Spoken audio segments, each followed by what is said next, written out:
Vou dar uma boa noite aí, oficial, gente. Então, bem-vindo aí, vocês estão chegando aí agora. A gente vai começar a nossa aula aí de micose fungoide. Essa é a segunda, né, da sériezinha Imitadoras da Dermato.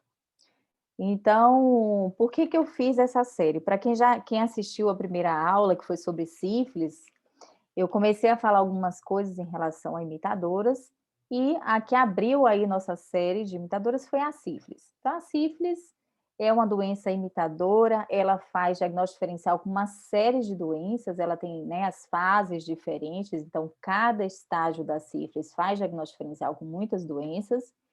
E a micose fungoide, ela também foi escolhida para estar aqui nas imitadoras, porque ela é realmente uma grande imitadora. E micose fungoide, ela também tem alguns estágios, onde ela vai ter diagnóstico diferencial, né? Desde doenças bem discretas, doenças bem bobas, que a gente não pensa em nada de importante, até doenças graves, onde a gente pensa realmente em sarcomas, tumores graves, né? Outras formas de linfoma. Então, é uma doença que a gente sempre tem que estar aberto a esse diagnóstico. Não é uma doença tão comum, claro, como sífilis e como hanseníase. Então, das três que vão fazer parte das imitadoras, para a gente, essa é a menos comum. Mas, como eu costumo falar, né, que já é meu aluno, que já assiste aula comigo, sabe que é uma coisa que eu friso bastante, é que dermato tem que saber o comum e o incomum. Então, nós não podemos estudar e nos preparar apenas para doenças do dia a dia. Eu tenho que saber tudo de psoríase, eu tenho que saber tudo de dermatite atópica, eu tenho que saber as doenças mais prevalentes do dia a dia, com certeza. Essa é a nossa obrigação. Mas nós somos especialistas. Quem não é ainda especialista está estudando para ser, e daqui a pouco vai se tornar especialista de título, oficialmente, né? Muitos já têm bastante conhecimento, mas não têm o título. Outros têm um título e não têm tanto conhecimento. Bom é quem tem um título e que tem conhecimento, né? A combinação perfeita. Então, quando a gente estuda e é especialista, a gente precisa dar conta de qualquer caso. Claro que a gente vai ter, né, alguns casos mais importantes, mais difíceis, que a gente vai trocar uma ideia com um colega. A gente muitas vezes pode realmente pedir ajuda, né, buscar na literatura, tá tudo certo. Mas a gente precisa cada vez mais dar conta dos casos que a gente atende no dia a dia. E aí eu volto a falar uma coisa assim também muito que eu friso bastante em todas as aulas, lives, tudo que eu posso falar, eu falo realmente isso mesmo, e não com o intuito de crítica, mas com o intuito de alerta para todos nós, que é cada vez mais eu tenho visto colegas que atendem a dermatologia e terceirizam os seus casos, certo? Então, uma coisa é a gente trocar uma ideia, uma coisa é a gente pedir uma opinião, uma coisa é a gente apresentar um caso no grupo para tocar, né, fazer uma discussão em relação àquele caso. Outra coisa é a gente terceirizar os nossos pacientes para que os nossos colegas opinem de forma completamente vaga no WhatsApp. Então, cada vez mais eu tenho visto isso em grupos e tem me assustado a ponto de eu passar a opinar menos. Então, quem me acompanha nos grupos, eu tenho aparecido menos. Mas não é, às vezes eu vejo, só que assim, às vezes a gente cansa um pouco de perceber que as pessoas não estão muito preocupadas ali com aquele caso, com apresentar o melhor, e eles querem muitas vezes terceirizar o caso. Tá? Então, eu quero fazer um alerta mesmo para a gente, para que a gente realmente se preocupe com o nosso caso e assuma ele como nosso. Porque quando você passa a pedir uma orientação, uma dica, né, uma opinião de um colega ou num grupo, mesmo que você tenha registrado as opiniões, você é o dono do paciente. Quem vai assinar o prontuário é você. Quem vai prescrever a medicação é você, e você vai ser responsável por todas as condutas daquele paciente. E mais ainda, se você tem um argumento que foi alguém que lhe deu sua opinião no meio de um WhatsApp, isso não vai falar a favor, né? Vai falar contra você, porque na verdade, como que você pega uma opinião de alguém que não viu o caso aleatoriamente, com uma conversa informal, e você usa aquela opinião como uma verdade, e você executa aquela conduta, né? Então, a gente precisa realmente pensar. A gente está vivendo num mundo que a gente realmente está fazendo as coisas super corridas, né? E não está dando a devida atenção, muitas vezes, às coisas da forma que deveríamos. Então, eu deixo esse alerta sempre, em todas as aulas, para que a gente se preocupe. Porque micose fungoide, por exemplo, é uma doença que é uma imitadora. Se eu não tiver um alto índice de suspeição, esse diagnóstico pode passar batido, certo? E o que é que vai acontecer? Esse paciente, cada vez que ele demora, cada vez que alguém não diagnostica o que ele tem, a doença pode ir avançando e isso pode interferir no prognóstico dele, tá certo? Então, sífilis é uma doença que, se eu não diagnostico precocemente, eu posso deixar o paciente passar de estágios e ele ter doença realmente, né, inclusive com acometimentos a níveis graves, como sistema nervoso, cardiovascular, na sífilis terciária. A micose fungoide pode ser uma doença completamente tranquila até chegar a um estágio tumoral avançado e realmente até sistematizar. Então, hanseníase nem se fala. Se a gente faz diagnóstico inicial da hanseníase, é uma doença curável. A forma indeterminada não deixa sequela. Então, se a gente faz diagnóstico precoce, a gente consegue acompanhar, diagnosticar esses pacientes, a gente consegue interferir no prognóstico de forma acentuada. Então, só que a gente precisa, primeiro, prestar atenção, fazer uma boa anamnese, né, fazer um ótimo exame físico e assumir o nosso paciente como nosso, certo? Então, nunca terceirizar. Por mais que a gente discuta um caso, a gente vai discutir, mas é a gente que tem a obrigação de estudar. É a gente que tem a obrigação de pesquisar, conferir se as medicações que um colega falou têm fundamento, se as doses estão certas, se aquela conduta é ideal, eu tenho que ir para a literatura, né? E não ficar só seguindo orientação, como a gente vê por aí, e não é pouco, tá, gente? Eu quero realmente deixar esse alerta para todos nós, tá bom? Então, vamos falar da micose fungoide, porque a micose fungoide é uma grande imitadora. Essa doença é uma doença que tem um nome esquisito, né? E aí, quando a gente fala micose fungoide, quando a gente não conhece, quando a gente não é dermato, a gente faz, gente, micose fungoide, você pensa logo que é um fungo, né? Que é uma micose de verdade. E aí a gente vê que o nome dela é totalmente fora do que ela representa. Então, ela representa, na verdade, uma doença que, por ter algumas lesões semelhantes ao cogumelo, na sua forma tumoral, ela acabou tendo esse nome de micose fungoide. Tá? Mas ela não tem nada de micose, e o oide lembra um fungo, ok, poderia ser fungoide, mas nunca micose. Né? Então, as formas, às vezes, tumorais lembram um cogumelo. Então, por conta disso, eles colocaram esse nome e acabou ficando. Porque o outro nome da micose fungoide, que é o nome oficial, seria, deixa eu voltar aqui, eu passei para depois, seria linfoma cutâneo de célula T, certo? Então, a gente vai ver aí que dentro dos linfomas, ela está classificada como linfoma de célula T, certo? Então, vamos lá. Deixa eu ver se alguém colocou alguma coisa aqui de...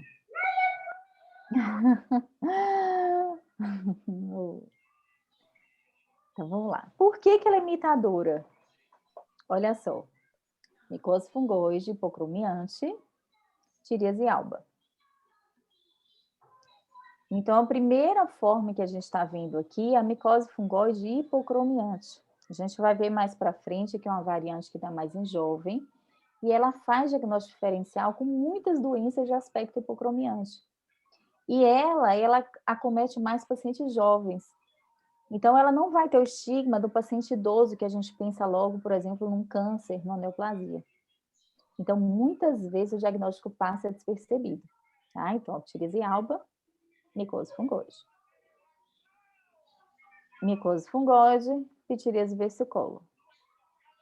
Certo? Quando a gente dá aula de imitadores, é engraçado porque tem gente que fica... Eu já dei essas aulas assim, alguns alunos que vão ficando assim, meu Deus, eu já deixei passar. Com certeza. Não tem jeito, né, gente? Pode ser, eu lembro, eu falo que quando eu trabalhava em plantão, eu tenho certeza que eu já deixei passar um monte de psoríase rosa. Um monte. Porque eu não conhecia a entidade.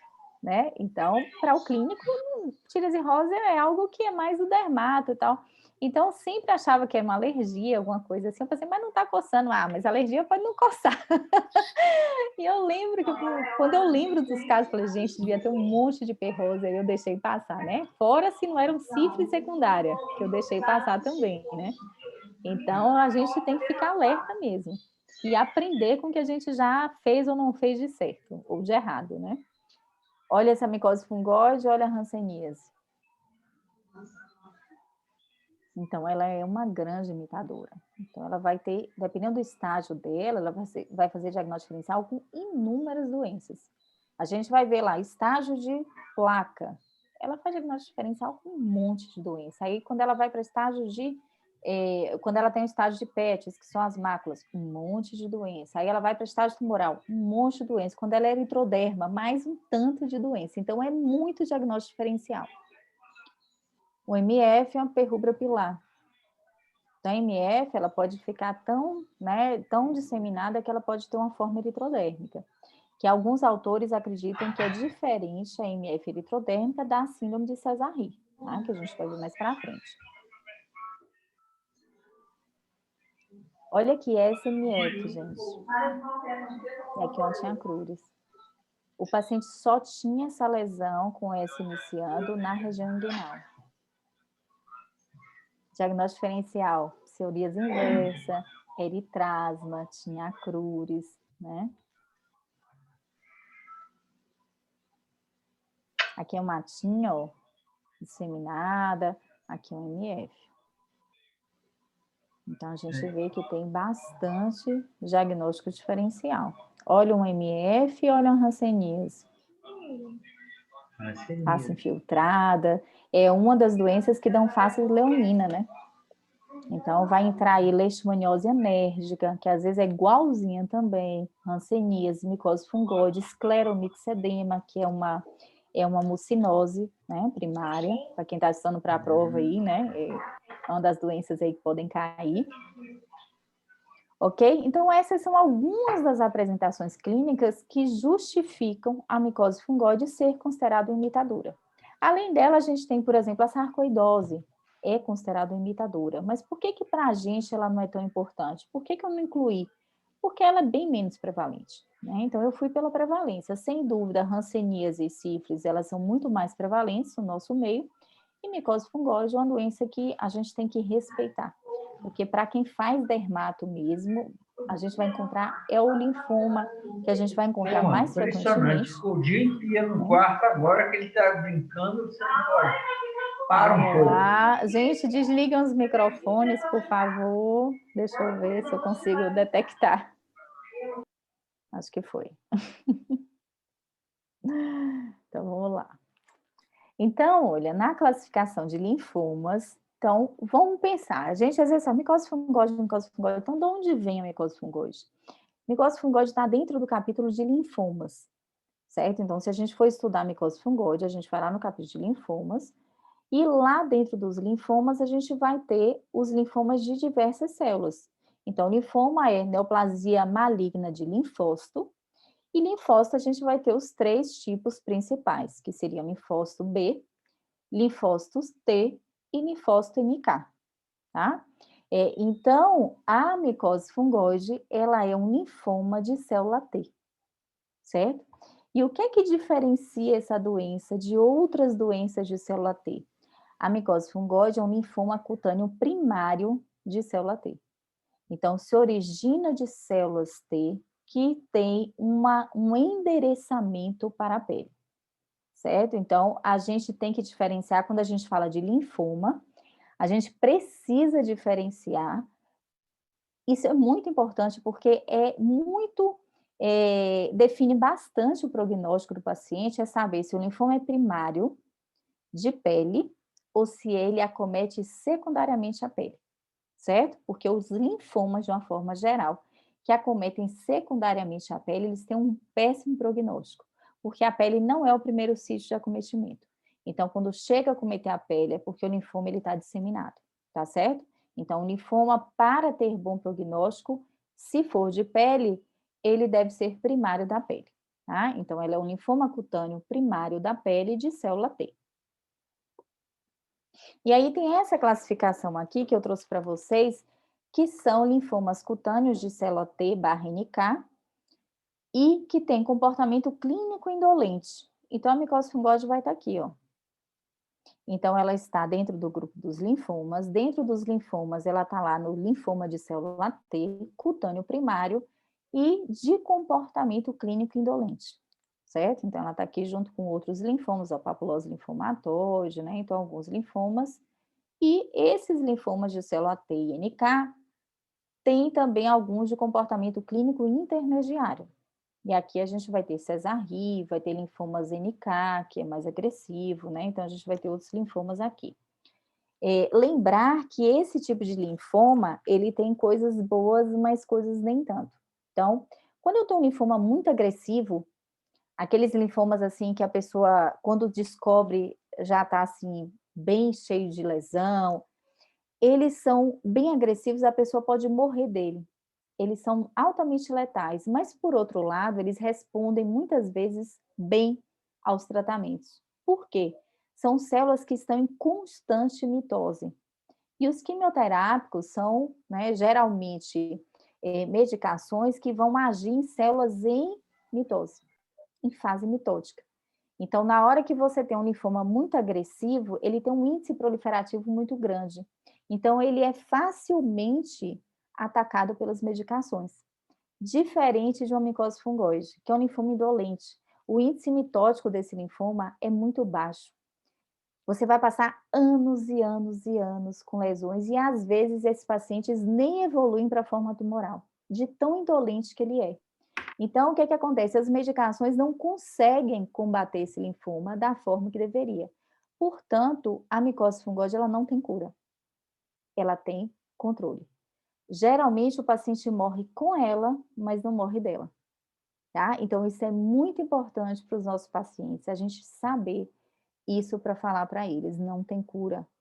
Tá? Por outro lado, dificilmente eles vão morrer de micose fungoide, certo? Mas é uma doença que eles vão conviver. Então, vai ser como uma doença crônica. Eles estão melhores, estão ótimos. Aí, lá na frente, volta a ter lesão, você biopsia, é a lesão do linfoma, aí você trata, faz fototerapia, faz tratamento tópico, aí às vezes faz uma rádio, dependendo do caso, o paciente melhora e vai e fica nessa, tá? Então, não tem cura. Então, o termo a gente já comentou aí, é indolente, né? Corresponde a 60% de todos os casos de linfomas cutâneos de célula T e predomina em adultos caucasianos. Então, qual o paciente típico de micose fungoide? O paciente branco, sexo masculino, tá? Numa faixa etária mais madura. Casos esporádicos são descritos em adultos jovens e crianças. E os linfócitos, a gente tem uma distribuição na pele. Então, a gente sabe que linfócito é célula que mora predominantemente em linfonodo. Mas a gente tem linfócitos que moram na pele, tá? Então, a gente tem só 2% dos linfócitos associados à pele são CD8 e eles costumam estar na epiderme. A grande maioria dos linfócitos que estão associados à pele, eles são CD4 e costumam estar na derme, certo? Então, a grande maioria é CD4, derme. Isso, para quem está estudando para a prova, é ótimo, tá? E os linfócitos dérmicos, ó, compreendem mais de 90% desses linfócitos. E, geralmente, eles ficam onde? Ao redor dos vasos. Então, quando a gente biopsia uma pele normal, por exemplo, é comum a gente ver lá até um infiltrado discreto perivascular. Por quê? Porque são células que já ficam ali. As células da derme, elas costumam se agrupar perivascular, mastócito, macrófago, linfócito. Então, são células que ficam ali no perivascular. Então, a gente se acredita que a micose fungoide, ela tem um estímulo antigênico, que não se sabe exatamente o que, né? Até hoje não se descobriu que estímulo antigênico seria esse, que induz um clone de células T. Então, a gente vai imaginar que linfócito T é célula inflamatória, é célula de resposta imunológica. Então, gente, desativa o microfone, por favor. Está aqui? Meu Deus. Eu vou desativando, mas deixa eu tentar desativar tudo aqui. Quando eu entrei, eu desativei todo mundo. Gente, desativa os microfones, por gentileza, tá? Então, vamos lá. Então, se acredita que algum estímulo antigênico gera uma população de linfócito T. Só que essa população de linfócito T é uma população clonal neoplásica, certo? Então, lembrar que o linfócito T é uma célula inflamatória. Uma das grandes indicações de imunohistoquímica é linfoma, ou são lesões com muitos linfócitos. Por quê? Porque linfócito é célula inflamatória. Às vezes o patologista, quando vê uma lâmina, ele vê uma série de linfócitos, mas dependendo do linfoma, os linfócitos não estão aberrantes. Eles não estão completamente anaplásicos. Às vezes você tem um discreto aumento. Então, o patologista não pode afirmar que aquele linfócito é inflamatório ou é maligno. Então, muitas vezes ele precisa sugerir a imunohistoquímica. Então, geralmente a imunohistoquímica ela vai acompanhar os linfomas e distúrbios linfoproliferativos, tá? Mesmo que sejam benignos, vocês vão ver muitas vezes em pseudolinfoma, o patologista colocar sugere imunohistoquímica para melhor definição diagnóstica, tá? Então, se acredita que um estímulo antigênico gera uma população de linfócito, e essa população de linfócito, ela inicialmente, ela produz uma resposta TH1. E aí, o que eu vou passar aqui, porque eu prefiro explicar. E aí, o que acontece? Quando eu tenho uma resposta TH1, eu consigo conter uma série de coisas. Então, a resposta TH1 é utilizada, né, bastante para doenças onde eu preciso conter um agente, tipo as respostas granulomatosas. Então, no início da micose fungoide, se acredita que as células conseguem fazer uma resposta TH1 e a micose fungoide ela fica estável. Então, o paciente consegue ficar muito tempo com a doença. Chega um momento que a micose fungoide, as células começam a produzir uma resposta TH2. Então, na hora que você tem uma mudança de polo, aqui, ó, deixa eu puxar para cá para vocês, cadê? Aqui. Então, tem um momento, ó, cadê, meu Deus?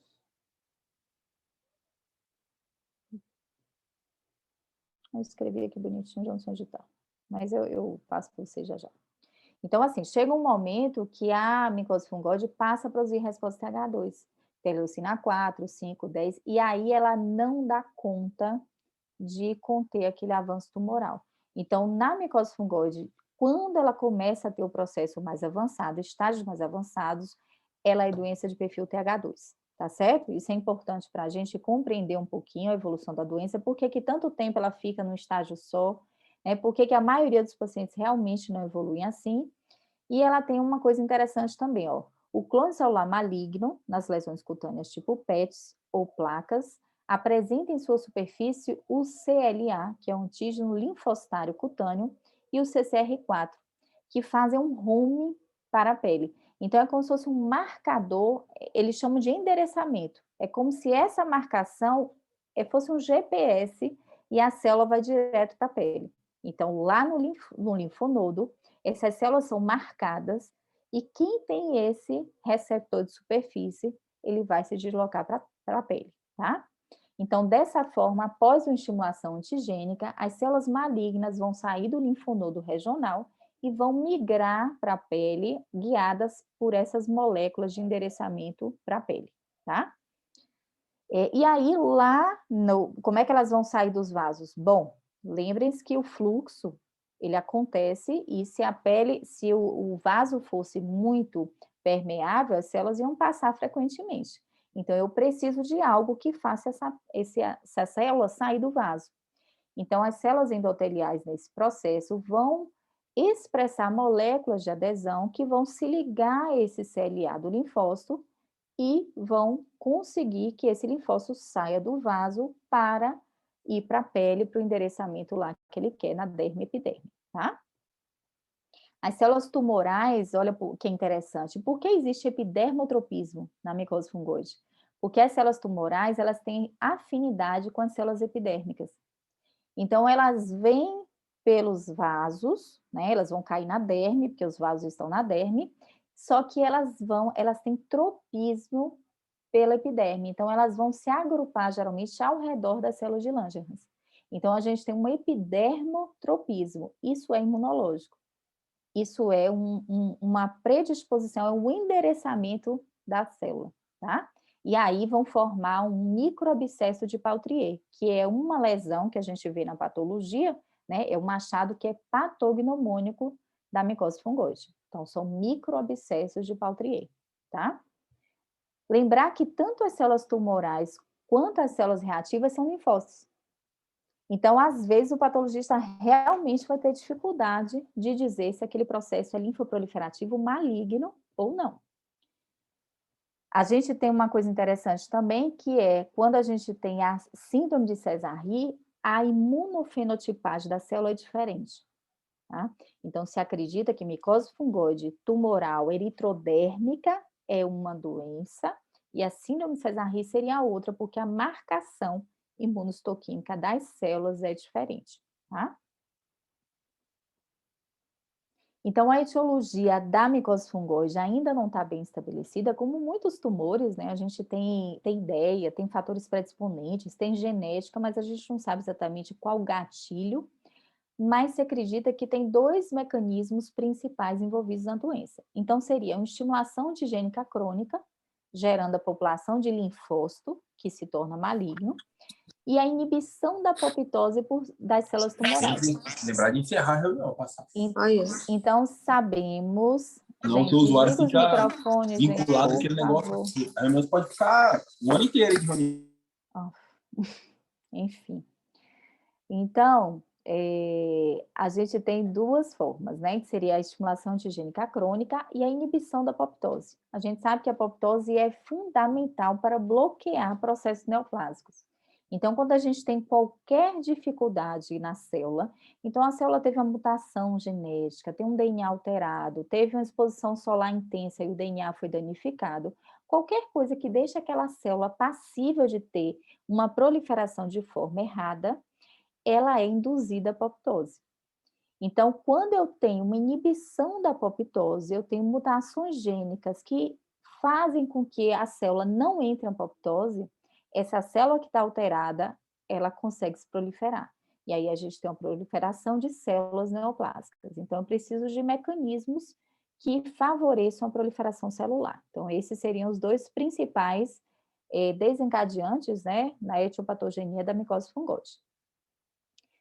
Cerca de 30% dos pacientes podem apresentar exacerbação do quadro quando associada à infecção por estáfilo.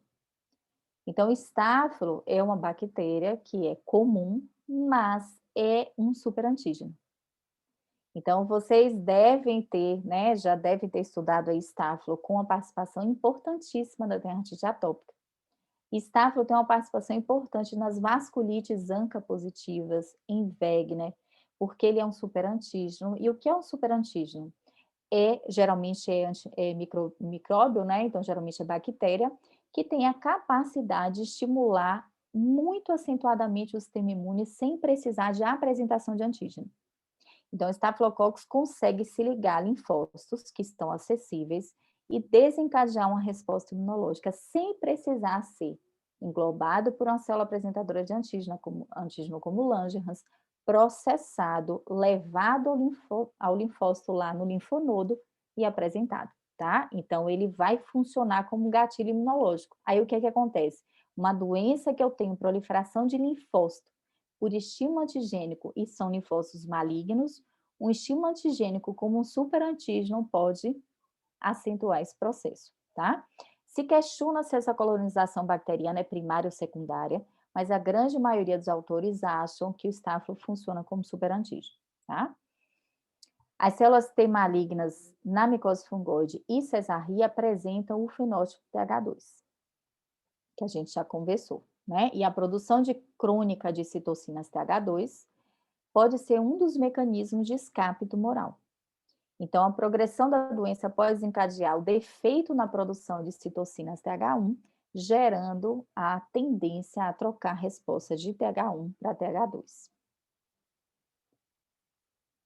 Então, a gente tem várias alterações em genes supressores de tumor, certo? Então, genes que estão relacionados à apoptose, que são extremamente importantes, que a gente vê inclusive em outras doenças, Quem está estudando para a prova sabe que isso aqui a gente vê em quem? Melanoma, né? Tem vários genes aqui, ó, que são só P16, P14, tem, né? P53 é para tudo que é tumor, a gente vê P53. Então, são genes que estão relacionados à apoptose.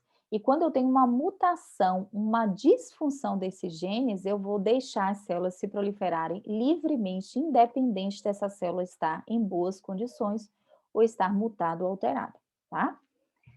Então, mutações desses genes, ó, geralmente ocorrem em estágios avançados da doença. Olha que interessante. Então, hoje a gente sabe que tem a epigenética, né? Antes se acreditava que a genética era imutável. Então, você nascia com aqueles genes ali e você sempre seria dessa forma. Hoje a gente sabe que tem expressão gênica. Então, na verdade, eu tenho vários genes que podem ser expressados ou inibidos de acordo com várias coisas, com o ambiente, com estímulos virais, né? Então, medicações. Então, a gente tem a questão da expressão gênica. Então, a mutação nesses genes geralmente ocorre nos estados avançados da doença. É por isso que se acredita que quando chega um momento que muda a resposta TH2, que o paciente começa a ter alteração gênica e aí dificulta o processo de inibição de apoptose, aí o paciente deslancha e a doença geralmente segue um curso mais agressivo. Em 50 a 85% dos pacientes estudados, essas anormalidades genéticas interferem na expressão do NAV3, que é um gene supressor de tumor de linfócito T, tá? Então, eu gosto de... Tem muita gente que não gosta de micose fungóide, de linfoma, né? Mas eu acho que quando a gente entende, fica mais fácil, né? Então, se a gente entende de onde que vem, como é a origem do tumor, a gente acaba tendo mais simpatia, né? E não só estudar por estudar, né? Se quiserem perguntar alguma coisa, gente, ou no bate-papo, podem ficar à vontade, tá? Então, aí a gente vai falar agora, então vou pedir a vocês para quando forem estudar uma doença dessa, não pular a imunologia, não pular a primeira parte, tá certo? Porque ajuda bastante a gente a estudar. E aí, eu conversando com vários alunos agora, né, que estão fazendo curso para o TED, e aí muitos falam assim, nossa, mas se eu tivesse estudado assim antes, eu não precisaria estar hoje decorando tanta coisa. Então, você acaba estudando de uma forma, decorando coisas que você pode entender.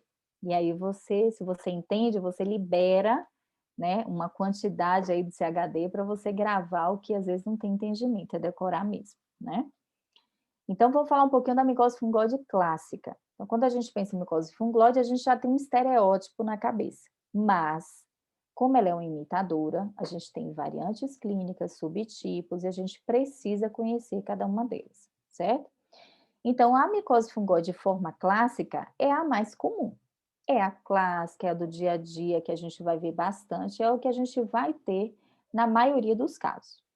Então, a lesão micose fungóide de forma clássica, ela tem as lesões tipo PETs, que são máculas eritematosas, podem ser hiper ou hipocrômicas, geralmente descamativas, mas uma descamação mais discreta, e levemente apergaminhadas, dá um aspecto de papel de cigarro. Aí as lesões em placas eritematosas também podem ser descamativas, infiltradas e às vezes foveolares, né, com aquele centro mais esmaecido. Tipicamente é doença de área não exposta. Então, os pacientes de micose fungóide têm lesão em área coberta. Ah, mas eu já vi paciente de micose fungóide com lesão em tudo que é lugar. Sim. Ele vai começar em área coberta e vai chegar um momento que esse paciente vai ter lesão em tudo que é lugar, tá? A mesma coisa, por exemplo, que um lúpus. Eu vou ter lesão de lúpus em área coberta? Posso ter. Mas ela vai ter só em área coberta? Não. Lúpus é doença de área fotoexposta. A mesma coisa aqui.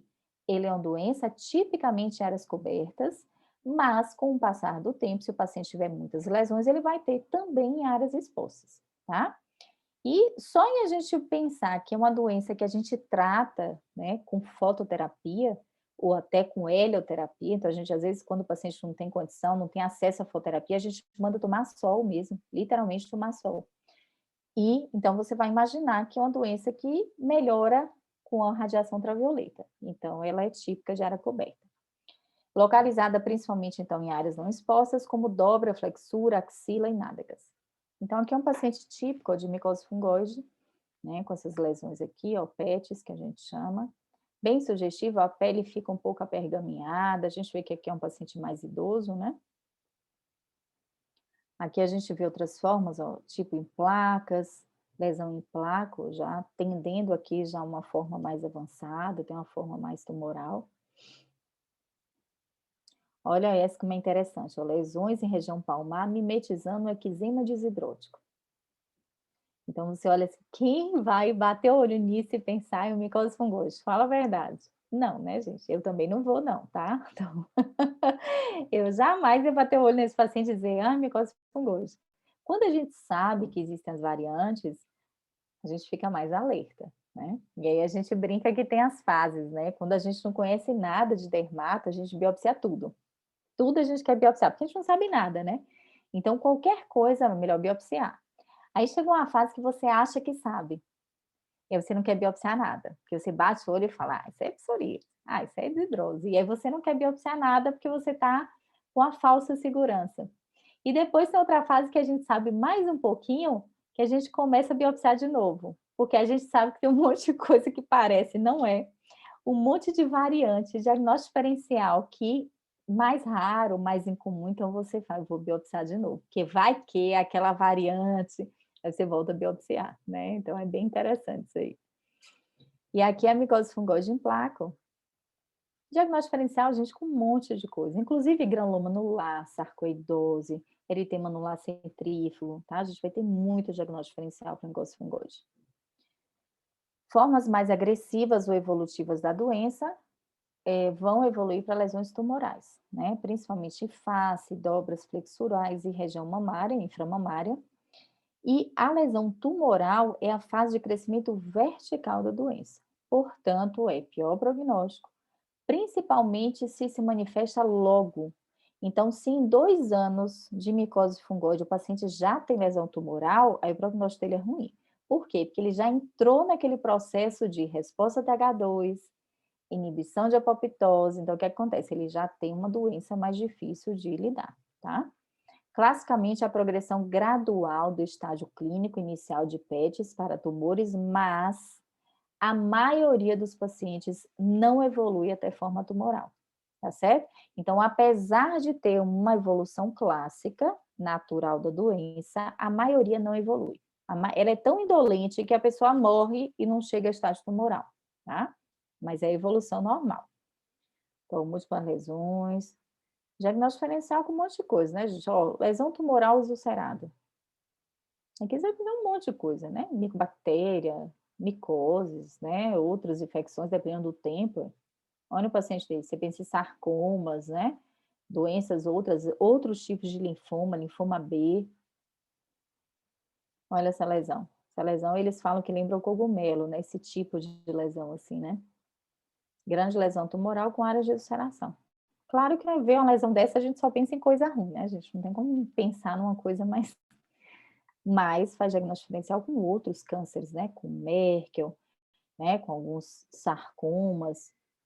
Um número significativo de doentes não vão evoluir para a forma tumoral e vão permanecer durante anos, às vezes a vida toda, nas formas iniciais da doença. E uma pequena porcentagem dos doentes vai evoluir com lesão nodular e tumoral, e uma porcentagem ainda menor vai morrer em decorrência de efeitos sistêmicos desse linfoma.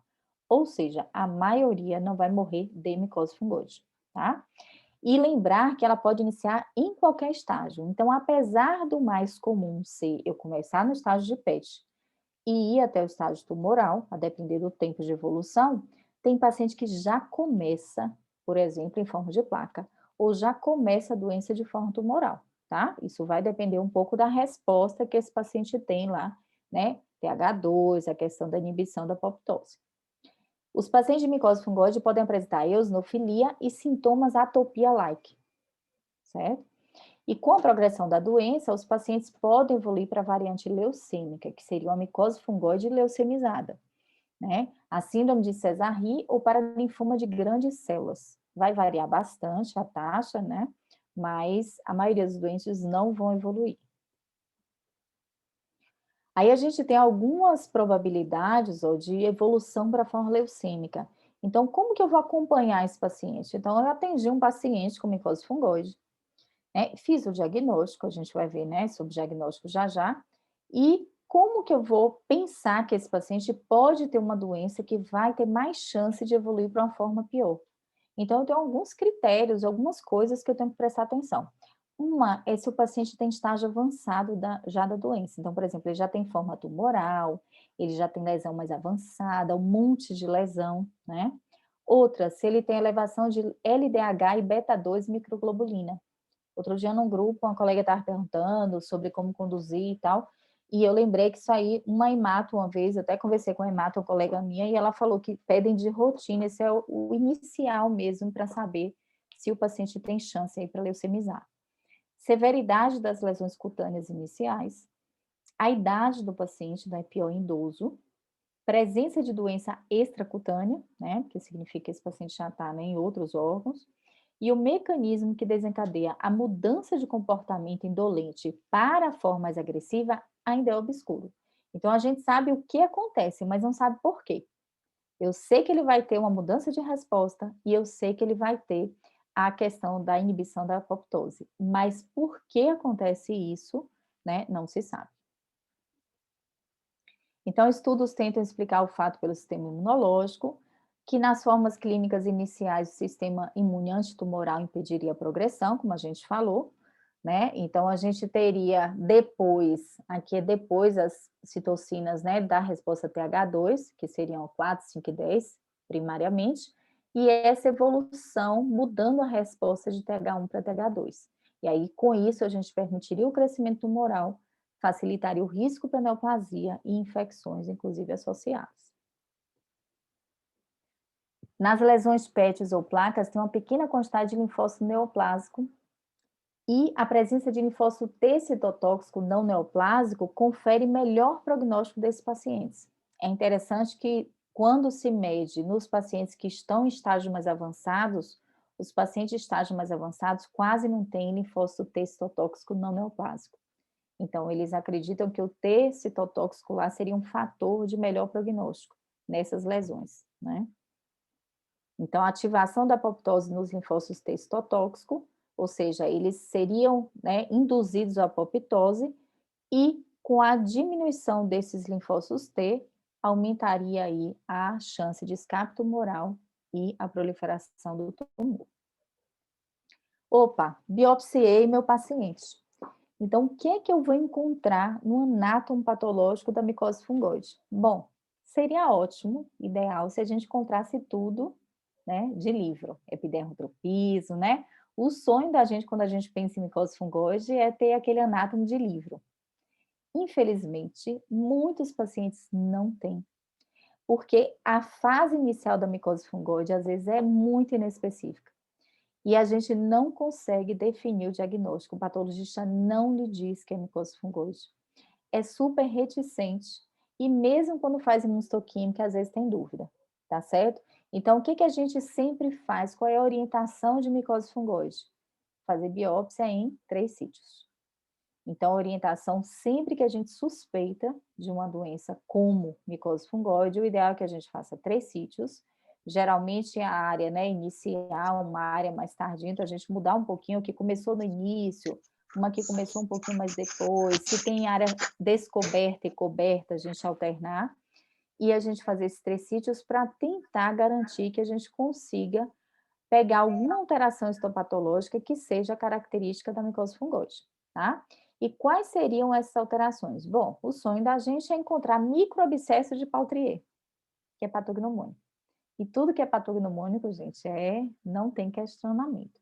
Apesar de que muitas coisas que eram patognomônicas há um tempo atrás, não são mais. Então, a gente sabe que a medicina, ela avança, ela muda, né? A gente vai estudar de uma edição de um livro para outra e ver diferença. Então, quem está estudando para a prova aí sabe que a segunda edição do Belda para a terceira tem muita coisa diferente. E tem coisa que realmente é abandonada. Então, a gente sabe que esse patognomônico é temporal, mas até hoje, para a gente, é patognomônico. Então, se eu encontro lá na patologia o patologista descrevendo o microabscesso de Pautrier, eu vou dizer que é micose fungoide. Ele vai te dizer qual o problema disso. Você vai encontrar muito pouco patologista assumindo que é microabscesso de Pautrier. Eu já conversei com colegas patologistas que disseram, Olivia, é o seguinte, para a gente dizer que é microabscesso de Pautrier, a gente está batendo um martelo que é micose fungoide.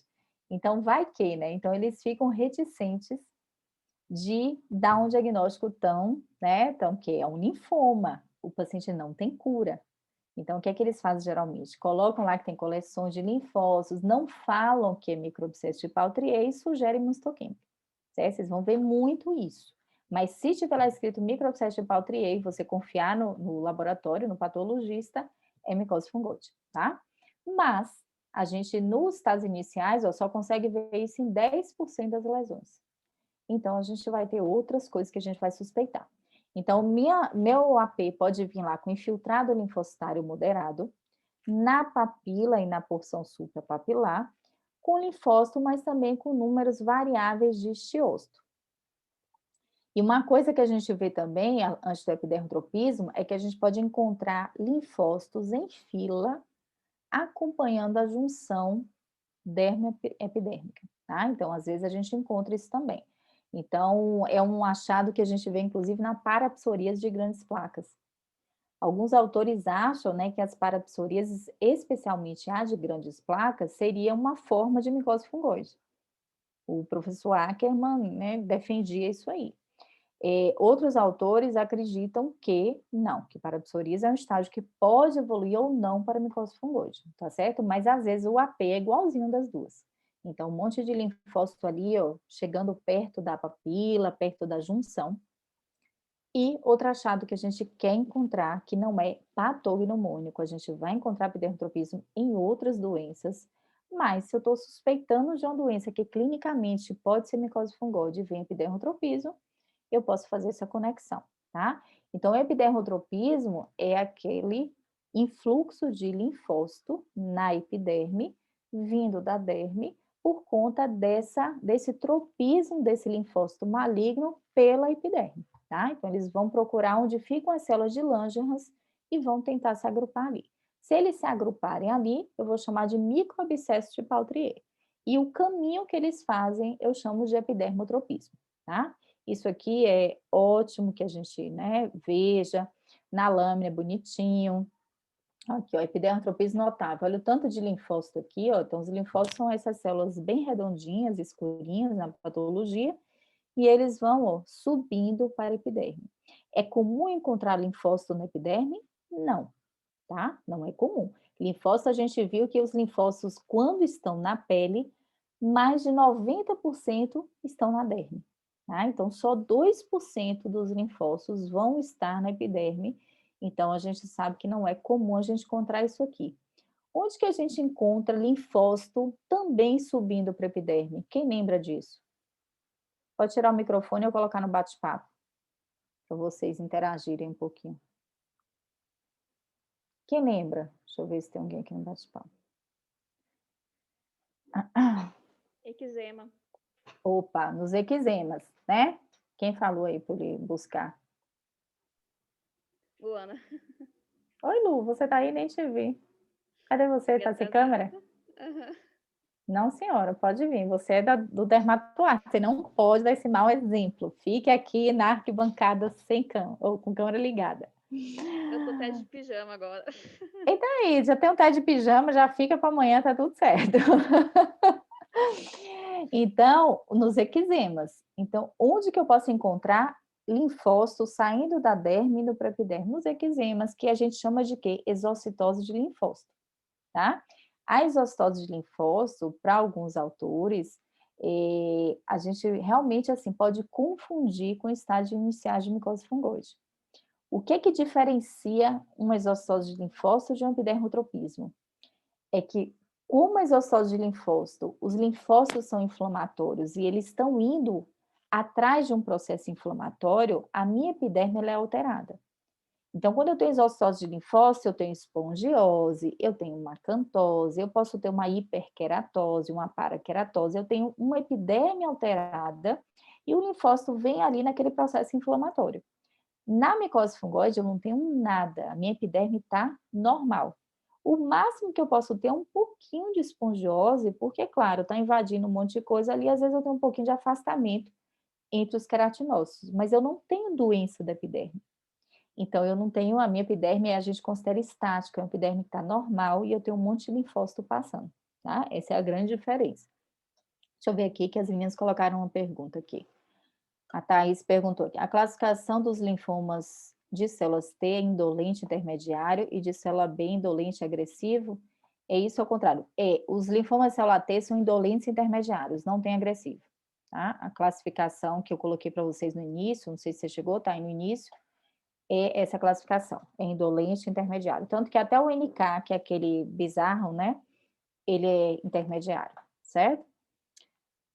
Epidermotropismo em que momento? No inicial? Ana, o inicial geralmente é no específico. Eu vou encontrar linfócitos permeando, como a gente falou, ali na papila, né? Mas o achado de epidermotropismo pode ter nas fases iniciais. Mas o que a gente mais tem epidermotropismo é na fase de placa, que é a próxima fase, tá? Aqui de novo, ó, bonitinho, um monte de linfócito invadindo a epiderme. Tá? Então, o linfócito vem da derme e ele vai invadir aqui a epiderme, ó, tá? Epidermotropismo. Geralmente, esses linfócitos têm um halo claro ao redor, ó. Bastante linfócito, fazendo até microabscessos e invadindo a epiderme. Então, o linfócito não é célula que queratinócita, o linfócito está aqui no lugar errado, tá? Então, a gente vê que ele está literalmente, ó, avançando contra a epiderme. Aqui também bonitinho, tá?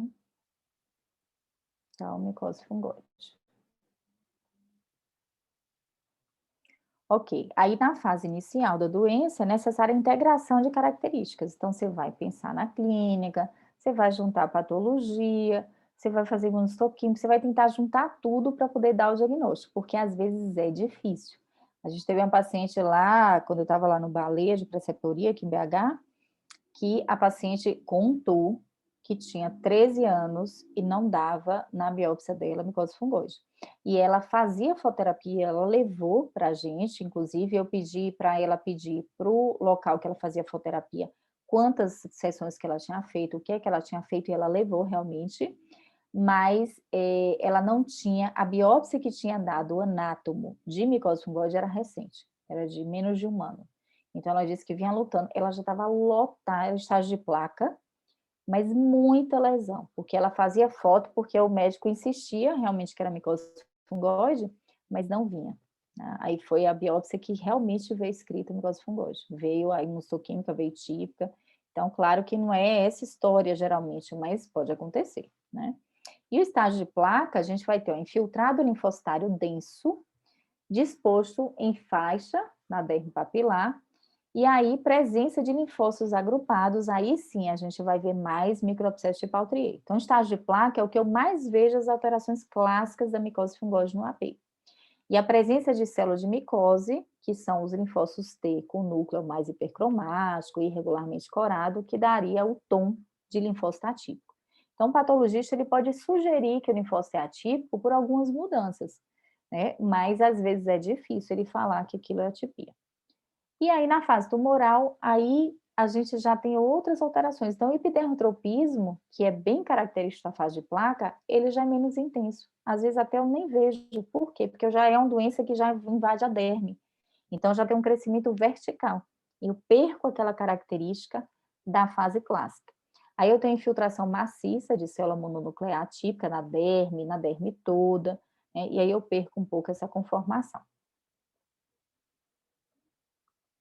Aproximadamente 50% dos casos, né, no estágio tumoral, apresentam grandes células anaplásicas, pleomórficas, e quando essas grandes células, que aí são células mais visíveis, inclusive no AP, se elas excederem a quantidade de 25% do infiltrado para cima, né, deve ser considerada a possibilidade de transformação para o linfoma difuso de grande célula.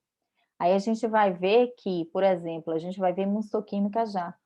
Isso se reflete na imunohistoquímica. O patologista, muitas vezes, ele tem como sugerir se o linfoma está em fase tumoral proliferação blástica, tá? Por conta do tamanho da imunohistoquímica que fica um pouco diferente.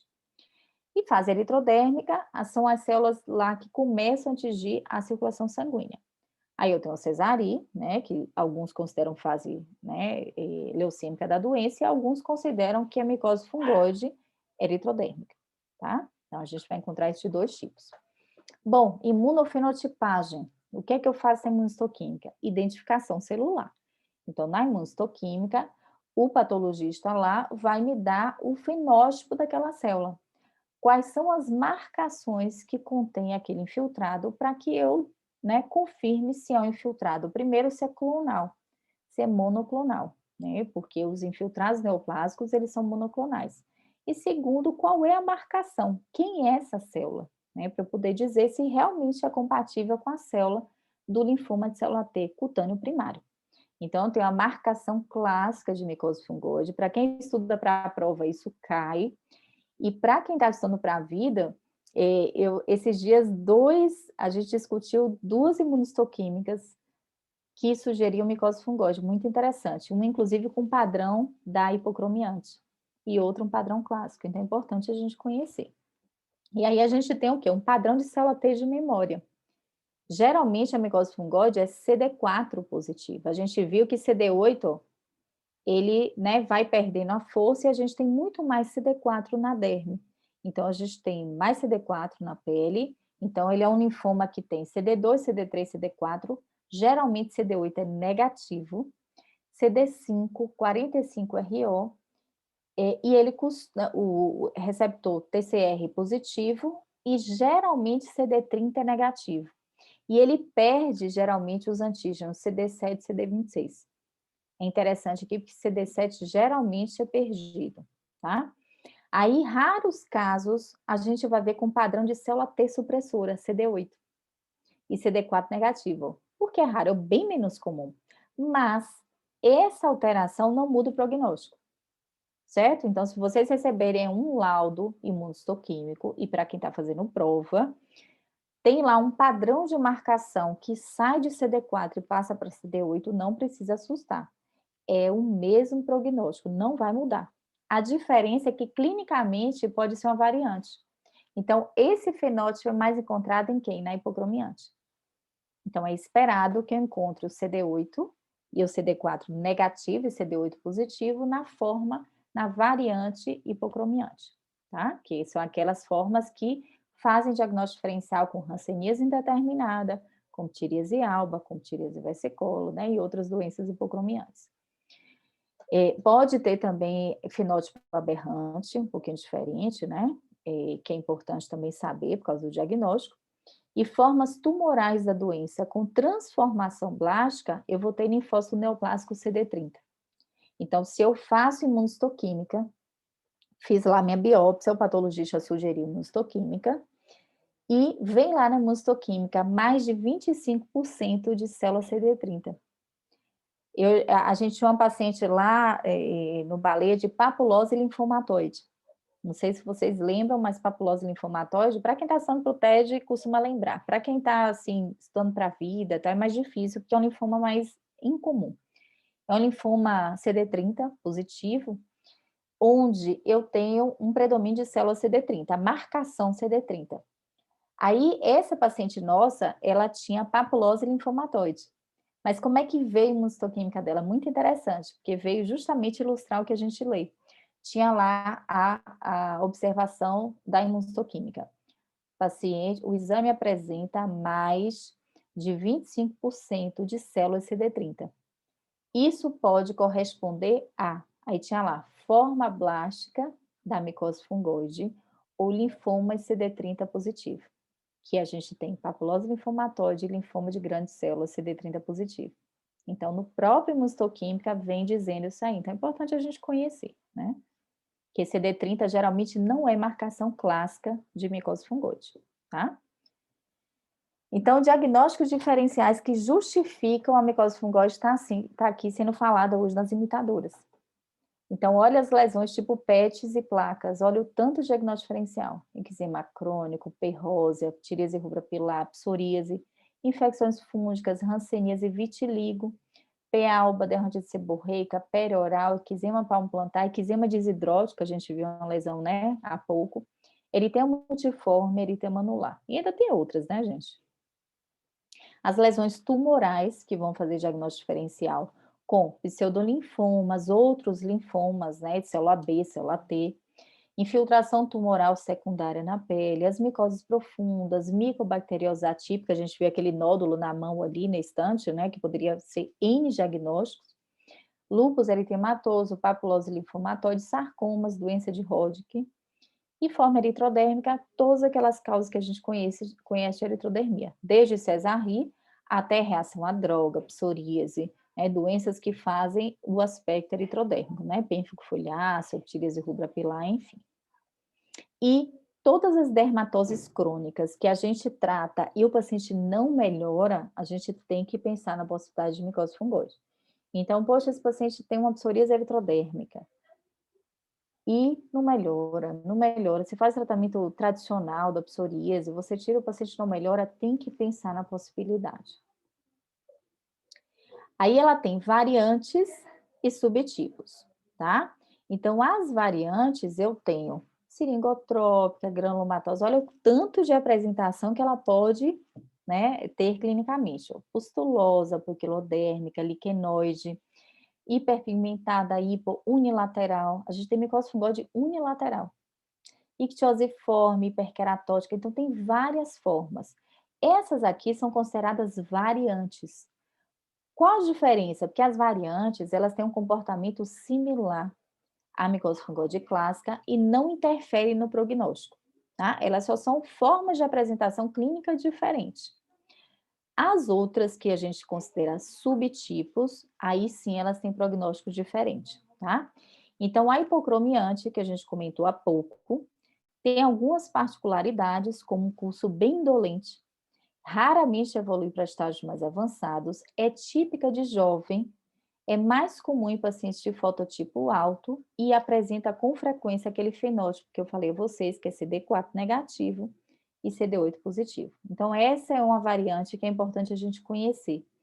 A gente encontra lá no hospital, a gente tinha fototerapia, a gente tinha alguns pacientes com hipocromiante. Então, quem trabalha com dermato, quem vai trabalhar em SUS ou que tenha fototerapia, serviço, principalmente, vai encontrar com certa frequência. Então, a gente precisa se familiarizar com esse diagnóstico. Olha essa lesão. Parece um vitiligo, né? Parece vitiligo. É comum, gente, isso aqui? Não. Geralmente ela é mais hipocrômica. Mas, tá? Eu tenho que saber que ela pode ter uma lesão ó, beirando a acromia, né?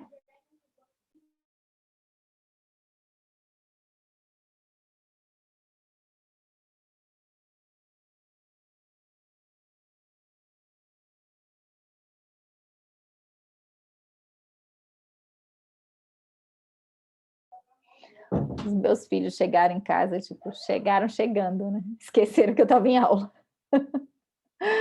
Então, vamos lá. E os subtipos da micose fungoide seriam subtipos, e aí sim, elas podem ter achados na patologia, achados clínicos, comportamento e prognóstico diferente. Portanto, esses aqui a gente precisa conhecer, né, de forma diferenciada. Então, a gente tem a micose fungoide foliculotrópica, que é associada à mucinose folicular. A gente tem aqui a reticulose pagetoide e a Kutzlacha granulomatosa. Então, vamos ver cada um aqui. Foliculotrópica. Como é esse paciente geralmente? Bom, foliculotrópica, o paciente ele tem tipicamente alterações de alopecia, porque ela pega folículo. Então, o que acontece? Imagine na micose fungoide, as lâminas que eu mostrei lá para vocês, que eu tenho um monte de linfócito atípico agredindo, invadindo a minha epiderme. A foliculotrópica, eu tenho um monte de linfócito atípico invadindo o epitélio do folículo. Então, você vai encontrar folículos acometidos. Então, muitas vezes, esses pacientes têm o que? Alopecia, certo? Por conta da destruição lá do folículo, e o paciente tem alopecia. E aí, eles podem ter uma alopecia mucinosa. Então, quem já estudou lá as mucinoses, vai lembrar de uma doença que a gente chama mucinose folicular. É uma doença que a gente tem mucina no folículo, que pode ser benigna ou associada à micose fungoide. Então, se você tem um paciente, por exemplo, que tem uma placa de alopécia, muitas vezes você tem os folículos mais exuberantes, com pápulas, você faz uma biópsia e vem lá mucinose folicular. Você vai ter que avaliar, porque o patologista às vezes não consegue lhe dizer que é micose fungoide. Ele vai lhe dizer que tem uma agressão, que tem muito mucina no folículo e tem infiltrado linfocitário. Mesmo com a imunossoquímica, às vezes não consegue. Então, você vai pela clínica, pela idade, para você poder acompanhar. Então, geralmente, a mucinose folicular benigna é de paciente jovem, é mais localizada. Então, a gente acompanha e não tem nada. Mas um paciente que tem uma idade mais avançada, que tem muita lesão, tem lesão que sai da área da face e passa para outras áreas, aí eu posso estar diante de um caso de micose fungoide foliculotrópica. Qual a importância de eu saber? O prognóstico dela é totalmente diferente, inclusive da clássica. Tá? A gente teve um caso interessante lá no hospital, que foi o seguinte, a paciente veio, não foi eu que biopsiei, eu só recebi a paciente no retorno com os exames. E aí ela realmente biopsiaram em 3 sítios, foi suspeitado de micose fungoide e biopsiaram em 3 sítios. Quando biopsiaram em 3 sítios, ela veio lá com 3 laudos e, graças a Deus, laudos diferentes, né? Porque é comum a gente receber o copia e cola, né? Ctrl+C, Ctrl+V dos laudos de cada local. Mas ela não, ela tinha 2 laudos iguais e um laudo diferente. E aí eu estava com as alunas lá, eu falo aluna porque praticamente só tem mulher, né? E aí, uma das alunas falou, bom, ela tem micose fungoide, então vamos fazer a fototerapia. E fototerapia para micose fungoide, a gente vai ver que a gente faz muito VB. Beleza, e aí, só que quando eu fui olhar os laudos que ela levou, ela tinha 2 de epidermotropismo e 1 de foliculotropismo. Muda tudo, tá? Muda tudo. Então, o que é que a gente fez? Quando eu vi, eu disse, suspende tudo. Ela não vai para o VB. A foliculotrópica, ela tem um prognóstico muito pior do que a clássica. O que é que ela faz? Ela atinge folículo. O folículo está onde? Lá embaixo na derme. Tem folículo que está na hipoderme. Então, por ela ser muito mais profunda, os tratamentos superficiais não adiantam para a foliculotrópica. Portanto, eu não posso fazer carmuxina, mostarda nitrogenada, corticóide tópico, VB, nada disso funciona. Então, é um paciente que você considera como se fosse um estágio tumoral da micose fungoide. E você, geralmente, o quê? Encaminha para o hemato, para fazer avaliação, para ver se tem alguma coisa sistêmica, e os tratamentos geralmente são de doença sistêmica. Tá? Então, muda tudo. Aquele laudo histopatológico que tinha escrito foliculotrópica foi suficiente para mudar totalmente, a paciente nem ia acompanhar com a gente, tá? A gente precisou encaminhá-la, certo? Então, eu preciso conhecer isso aqui, senão eu deixo para lá, né? Então, a forma incomum e agressiva de linfoma cutâneo celular T, a maioria vai ter mucina no folículo. Casos semelhantes sem mucina existem, né? Mas não tem diferença em relação ao comportamento clínico, em prognóstico, geralmente não. E como o folículo é mais agressivo, né, a gente viu que a terapia direcionada à pele não é eficaz. É mais de adulto do sexo masculino, embora possa acontecer em criança e adolescente. E eu vou ter PETs ou placas com hiperqueratose folicular, que muitas vezes o paciente tem rolha córnea, com alopécia e às vezes mucinorreia, que é a saídazinha da mucina do ósseo folicular. A gente pode ter lesão também aqui, ó, pápula, placas infiltradas, tumores.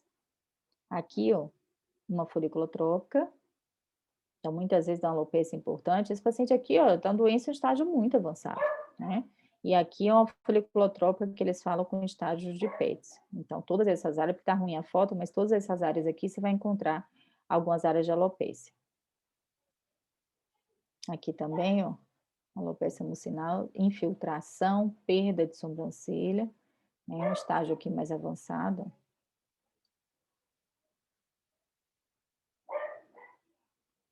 Então, no paciente foliculotrópica, como é que eu tenho geralmente? Placas infiltradas na sobrancelha, tipicamente a sobrancelha associada à alopécia é o mais comum.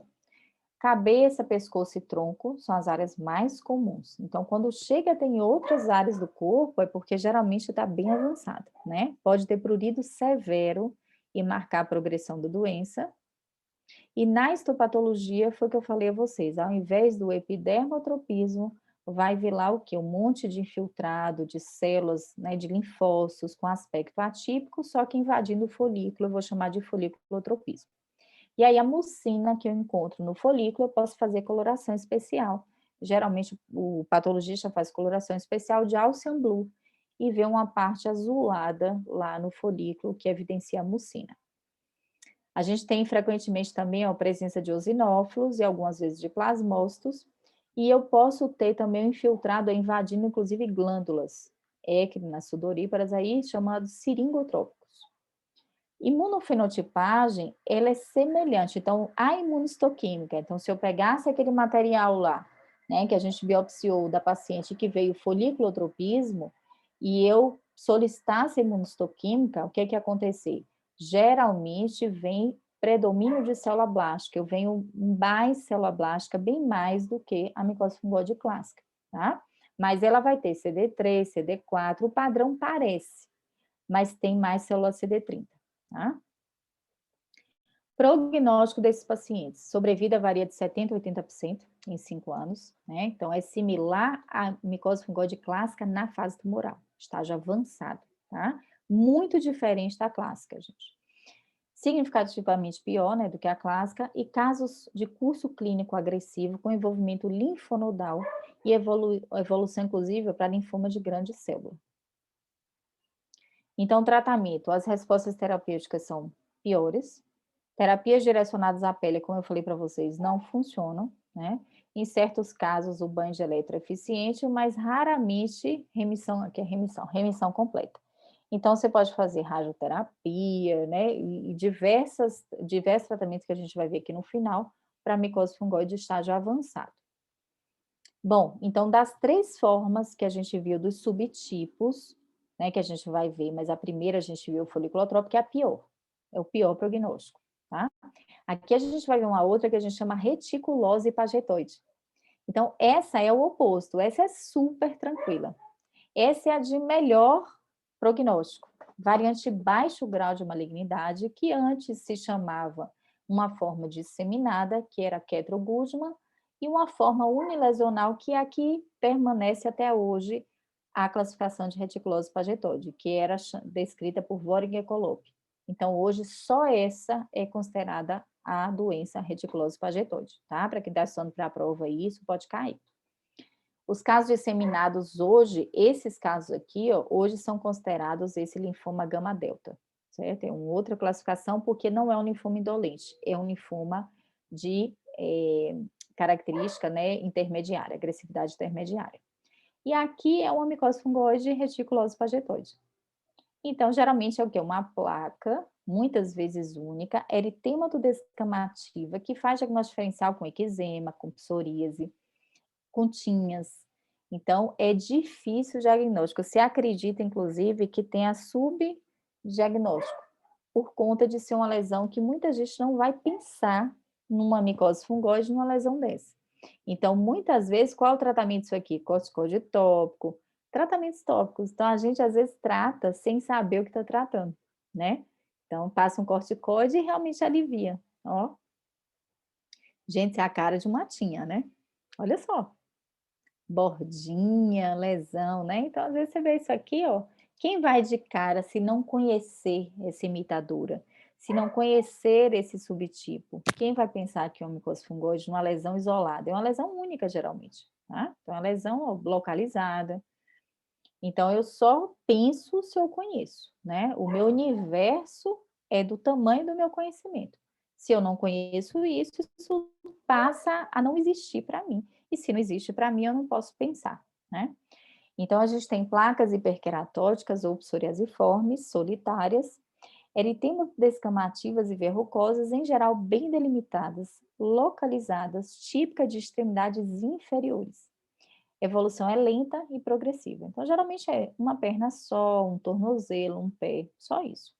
Disseminação extracutânea e morte pela doença nunca foram descritas, frase do Belda, tá? Atinge adultos jovens, predomina o sexo masculino. Então, imagine um paciente jovem, homem, que tem uma lesão única na perna, né, eczematosa, com aspecto eritema-descamativa. Então, a gente só precisa saber que isso existe. Claro, gente, que vai ser bem mais comum ele ter eczema, vai ser muito mais comum ele ter uma placa de qualquer outra coisa, né, do que reticulose plagiatóide, mas eu trato, não melhora, o paciente refere que, né, aquilo não melhora, então às vezes não custa biopsiar, né.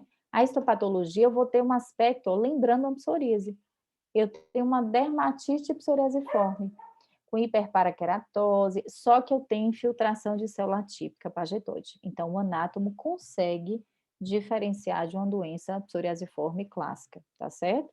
Então, eu vou encontrar muito linfócito.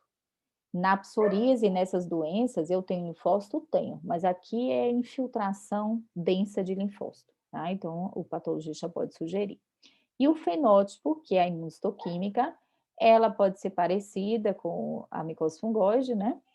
Ela pode ser CD4 positiva e CD8 negativa, que faltou negativo, ou CD4 negativo, CD8 positivo, mas é frequente a expressão de CD30, certo? Tratamento. Tratamento de escolha seria excisão, se conseguir fazer, radioterapia localizada, o banho de elétron, e em alguns casos, o corticóide tópico pode ser efetivo. Então, aquele paciente que você vê uma lesão, tipo eczema, passa um corticóide. Aí o paciente volta, a doutora, ficou ótimo, pronto. Ele vai ficar com aquilo ali, às vezes ele não vai ficar de vez em quando com aquela lesão crônica que vai e volta, achando que é um processo alérgico, um eczema qualquer, né? E o outro, então, excelente prognóstico. E a Cutis-Lacha granulomatosa, que também a gente só pensa em micose fungóide quando a gente conhece a entidade, porque é bem diferente a apresentação, né? O nome já fala, o Cutis-Lacha, e granulomatose. Então, é uma pele redundante, completamente amolecida, né? Bastante pele frouxa, e na patologia a gente tem célula gigante e granuloma, certo? Então, é uma forma rara de linfoma cutâneo célula T, é chamada de dermohipodermite crônica e granulomatosa progressiva e atrofiante. Para quem está estudando para a prova, pode cair, ó, que não bonito, ó, para cair na frase lá, né? A dermohipodermite crônica granulomatose, você já desiste da proposição. Já passa para outra questão. Predomina no sexo masculino e a faixa etária, a média de 33 anos. Então, doença que dá também jovem. Então, o que é que eu vou ter? Essas placas eritematematosas, eritemodescamativas, com atrofia, que vão aumentando de tamanho, geralmente é área única, podem ter várias, mas às vezes é só de um local. Típica de área flexural, de dobra, axila, né, região inguinal, com aspecto de massas pediculares. A maioria dos doentes tem um curso clínico lento, tranquilo. Geralmente essa doença ela não traz problema a ela em si, tirando a estética, né, e também o funcional. Então tem pacientes que têm massas grandes na axila que dificultam realmente, né, o funcional do braço, mas ela é uma doença teoricamente tranquila. O que acontece é que ela geralmente traz outros linfomas e outras doenças hematológicas. Então, quem tem cutis-laxa tem a predisposição para ter outros linfomas. Então, aí a gente tem que acompanhar esse paciente. Então, aqui, ó, área redundante de pele, eritema descamativo, aqui inicial. Então, a gente precisa conhecer esse diagnóstico, ó. Massas pedunculares, aqui, ó, célula gigante, bastante linfócito, muito linfócito, célula gigante, e tem degeneração de fibra elástica. Então, esse quadro aqui. E o patologista sugere na patologia.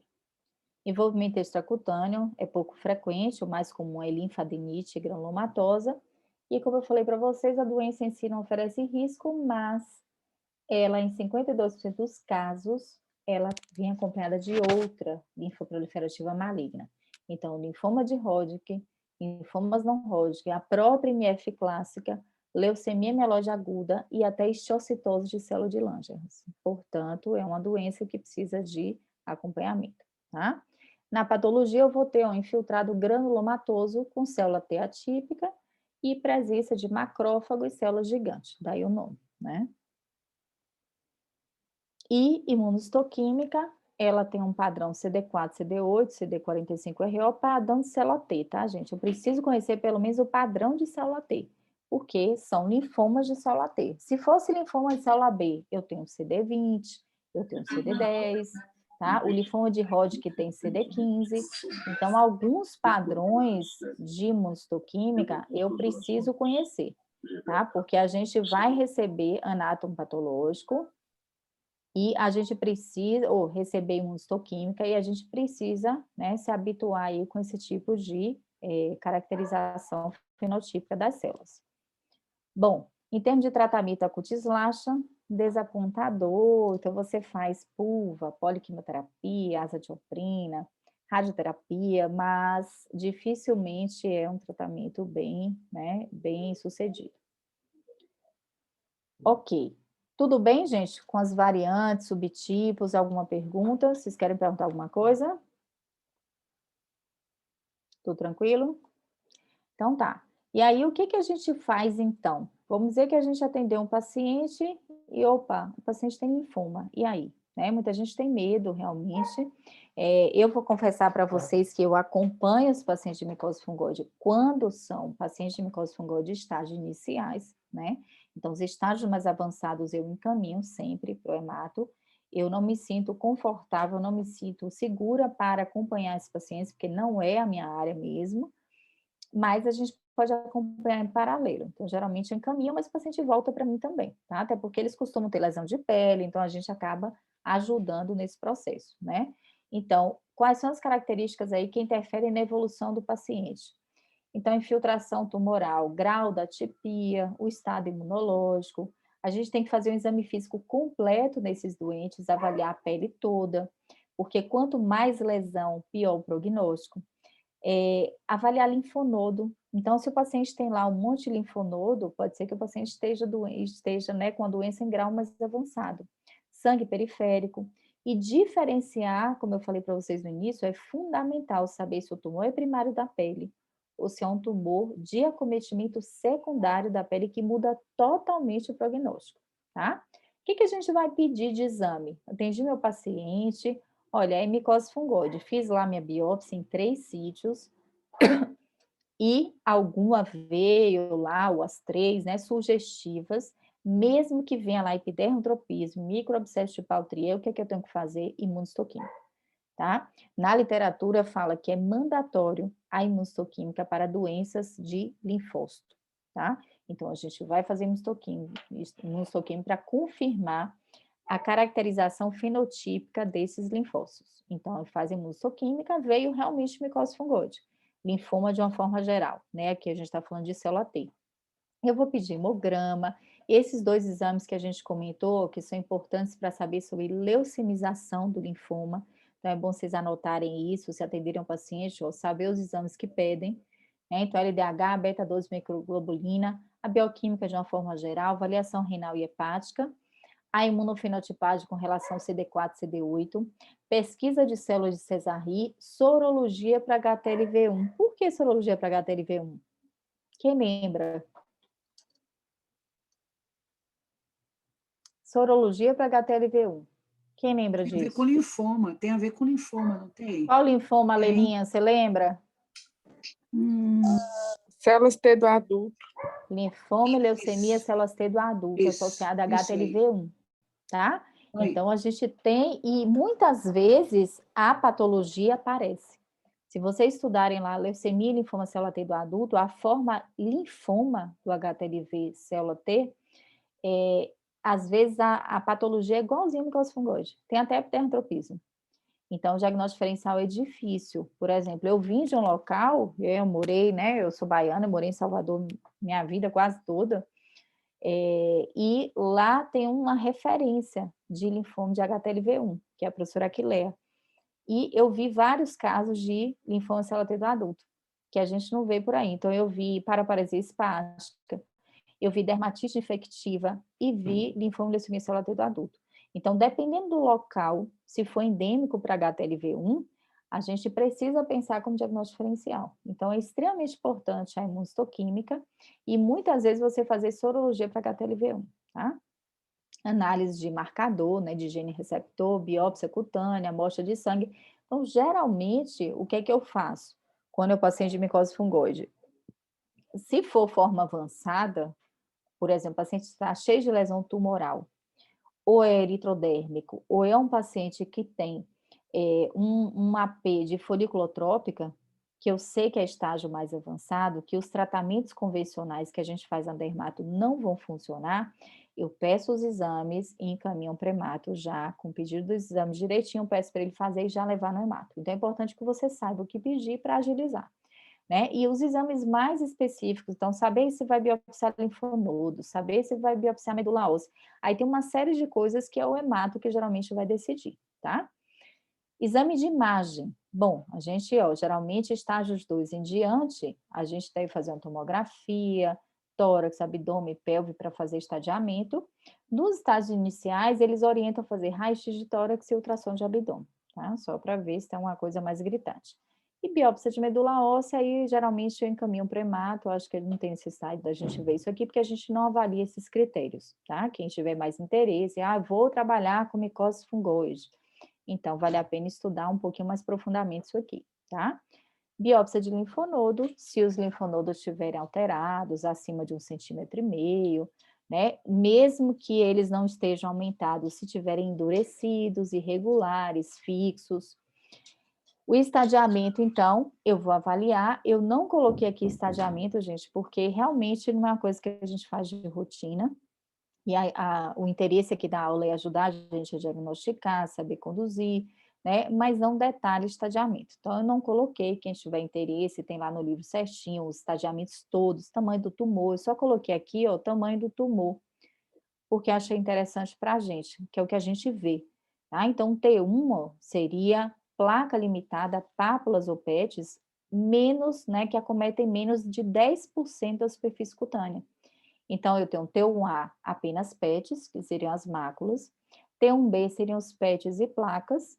Aí eu teria o T2, que já é placa generalizada, que tem 10% ou mais da superfície cutânea acometida. Eu ainda classifico em 2A e 2B, que seria apenas PET e PETs e placas. T3 pode ter um ou mais tumores acima de 1 centímetro, ou igual a 1 centímetro de diâmetro. E T4 é eritrodermia. Então, para a gente, para nós dermatos, né, é importante a gente conhecer pelo menos o T. O T vale a pena. Agora, as classificações do estadiamento de N, de M, eu não trouxe, porque eu achei que não caberia aqui nessa aula, tá? De prognóstico. É diretamente relacionado ao estágio clínico, como qualquer neoplasia, né? Então, se o paciente tem maior extensão de acometimento cutâneo, se ele tem muitos, né, número de territórios linfáticos comprometidos, presença de tumor, lesão tumoral e eritrodermia, ele vai ter um pior prognóstico, né? E lembrar que presença de apenas uma lesão que seja mais de 1 centímetro de diâmetro, ou seja, um nódulo só, uma lesão tumoral, é suficiente para tirar o paciente dos estágios iniciais, que são 1 e 2, para o estágio tumoral, estágio 3. Tá? E aí muda o prognóstico, muda o tratamento, e geralmente esse paciente a gente encaminha para acompanhar com onco, com hemato. Na presença de mais de uma categoria de T, deve ser incluída a mais alta. Então, por exemplo, o paciente está cheio de placa, mas tem um tumor, já era, é a categoria maior, tá? Então, sempre eu vou buscar a lesão que corresponde à categoria maior para eu poder englobar ele, tá? E eritrodermia, associada à lesão tumoral, ambas as formas são T4. Foliculotrópica, sempre eu vou pensar que é estágio tumoral, então ela já entra na classificação, né, de forma mais prognóstico reservado. Pode ocorrer a transformação da micose fungoide para linfoma de grande célula, como a gente viu lá, quando tem mais de 25% de células blásticas, que é CD30, que eu comentei com vocês já. Segmenta as formas foliculotrópicas, né, a fim de acompanhar esse paciente, geralmente tem um prognóstico pior mesmo. O N, que a gente falou da biópsia de linfonodo, né, se estiver grande, estiver endurecido, os exames de imagem. Então, o paciente eu vou avaliar, na minha consulta, eu vou avaliar a pele inteira, o tipo de lesão que ele tem, para eu poder classificar pelo T. Então, geralmente, a nossa função é classificar pelo T, palpar linfonodo. Se eu detectar algum linfonodo aumentado, o ideal é que a gente peça os exames corretamente, o laboratório, exames de imagem, e faça o acompanhamento com hemato, tá? Se o paciente tem estágios 1 e 2, não tem linfonodo, não tem exame laboratorial alterado, eu posso tratar. E aí a gente tem alguns tratamentos que a gente acompanha. né? Aqui é classificação mais B, isso aqui é classificação, eu coloquei, mas não tem necessidade para a gente. Então, o objetivo principal do tratamento da micose fungóide é controlar, tá? Melhorar a qualidade de vida, prolongando a sobrevida livre de doença global. Portanto, se eu for optar por um tratamento que afete a qualidade de vida, se justifica, inclusive, você fazer apenas acompanhamento, tá? Do tanto que o linfoma é indolente, que às vezes o tratamento ele é mais prejudicial do que o próprio linfoma. Então, a gente sempre vai pesar aí risco-benefício de tratamento. Não tem cura, e as terapêuticas geralmente são eficientes com efeitos colaterais mínimos. Então, as terapêuticas atuais promovem o que? A modulação da resposta imune. A gente viu que tem uma alteração de resposta imune importante, que o paciente sai geralmente do TH1 e migra para a resposta TH2, então se tenta melhorar a resposta imunológica para que a gente consiga ter essa resposta eficiente, tá? Mas realmente erradicar é difícil, porque é uma doença realmente que tem controle apenas, né? Então, eu posso fazer terapêutica direcionada à pele, sistêmica ou associada, né? Então, quem vai mandar na terapia é o estagiamento do paciente, né? Então, os pacientes que têm estágio muito inicial, ou 1A, por exemplo, conduta expectante pode ser adotada, porque o risco de progressão em 10 anos para a doença é muito baixo, em 10%. E a sobrevida desses pacientes parece ser praticamente igual à população normal. Então, se acredita que os pacientes de estágio inicial, aquelas máculas, uma mácula ou outra, que às vezes nem vale a pena você tratar. E, se você quiser tratar, você pode tratar com terapia direcionada à lesão, direcionada à pele. Então, corticoide tópico, né, tratamento nas fases iniciais, que atuam diretamente no tumor, induzindo a apoptose de células, diminuem o número de células de Langerhans, inibindo a estimulação das células malignas. Mostarda nitrogenada tópica, eu confesso, gente, que esses dois eu nunca utilizei, tá? Eu vejo nos livros, já li bula e tal, mas eu nunca utilizei. Eu sempre, acabou dos casos que eu conduzi de micose fungoide, todos eu conduzi com fototerapia, tá? Porque eu estava em serviço, que eu conseguia fazer fototerapia e a gente colocava todos os pacientes na foto, tá? Com excelentes respostas. Mas tem a mostarda nitrogenada, tem a carmustina, né, que é BCNU, mas é uma medicação, essa tem risco de câncer de pele. Essa aqui, você pode ter supressão tardia da medula óssea. Então, são medicações que eu nunca nem me aventurei, eu acabei preferindo fazer foto, tá? Esse gel de bexaroteno, até há pouco tempo que eu vi, não estava, né, liberado aqui ainda é fora, né, no Brasil ainda não estava liberado. Pulva, que seria o psoralênico mais UVA, né? Então é bastante utilizado, principalmente de forma um pouquinho mais avançada, porque as formas iniciais a gente pode fazer o VB, certo? Então aqui lembrar das complicações de UVA, né? Sempre que for indicar esses tratamentos para o paciente, a gente precisa saber se o paciente tem alguma contraindicação, se tem risco de melanoma ou outros cânceres, né? Alterações de retina, então a gente precisa avaliar direitinho. Esse paciente de gestação não pode. O VB a gente consegue, e aí a gente tem uma boa resposta e bem menos efeitos colaterais e preocupação com o VB. Então, os pacientes da gente lá, todos eu acompanhei com o VB. A gente fazia o VB, o paciente respondia bem, claro, a gente fazia toda a triagem, exame, encaminhava para hemato para fazer uma avaliação inicial, fazia palpação, exame de imagem, não tinha nada sistêmico, era placa ou mácula, a gente colocava no protocolo de UVB, tá? E com boas respostas.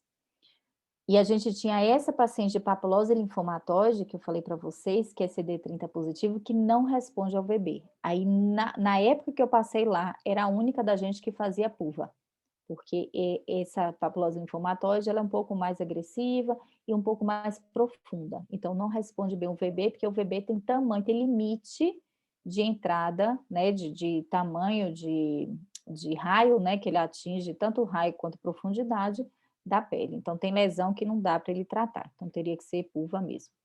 Laser, banho de elétron, radioterapia. Então, quando eu vejo que o paciente precisa de um tratamento mais agressivo ou um tratamento mais específico, aí a gente encaminha. Geralmente eu encaminho para o hemato acompanhar também, tá? Interferon alfa, retinoides, metotrexate, né? Então vai depender. Imunoterapia ou com terapia-alvo, hoje em dia, que a gente sabe que tem bastante novidade aí nessa área, mas é uma área realmente que foge a minha, e eu acho que a gente deve reconhecer o limite que a gente pode ir, né? Para a gente, que a gente tem que pensar no melhor para o paciente, né? Então, se tem um limite ali que eu não tenho conhecimento suficiente, eu vou encaminhar para um colega que tenha, né? Quimioterapia, transplante de medula, fotoforese extracorpórea, aqui é uma Cesarri.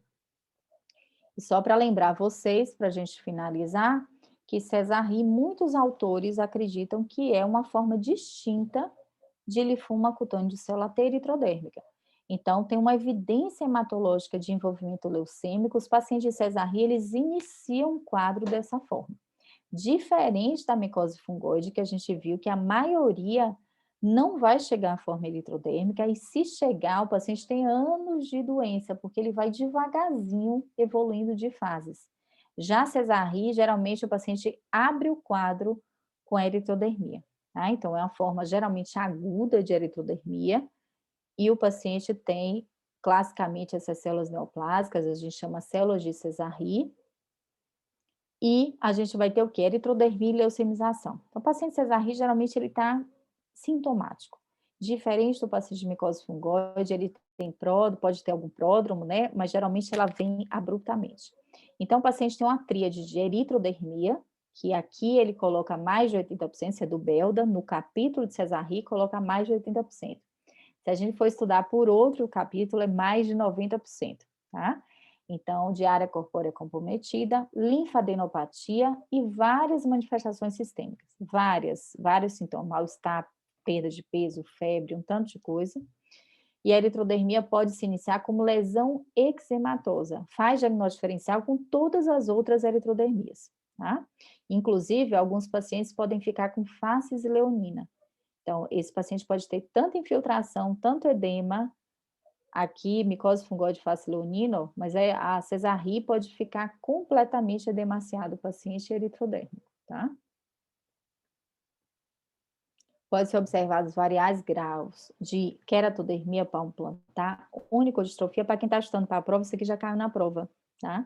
E a gente só sabe quando lê, porque a gente não imagina que é uma doença tão aguda possa dar queratodermia, unicodistrofia, né, mas dá tudo isso. Alopecia difusa, ectrópio, edema de membros inferiores, formação de nódulos, linfadenopatias múltiplas e volumosas, e não raramente o paciente pode ter púrpura, bolha, sudorese profunda, o paciente está ruim, tá? Hepatomegalia, leucocitose. A histopatologia, se eu biopsiar um paciente Cesarri, eu posso encontrar, muitas vezes, critérios de micose fungoide, e eu posso, né, a nível de exames mais específicos, no sangue periférico e tal, então a gente pode encontrar células específicas, células de Cesarri, tá?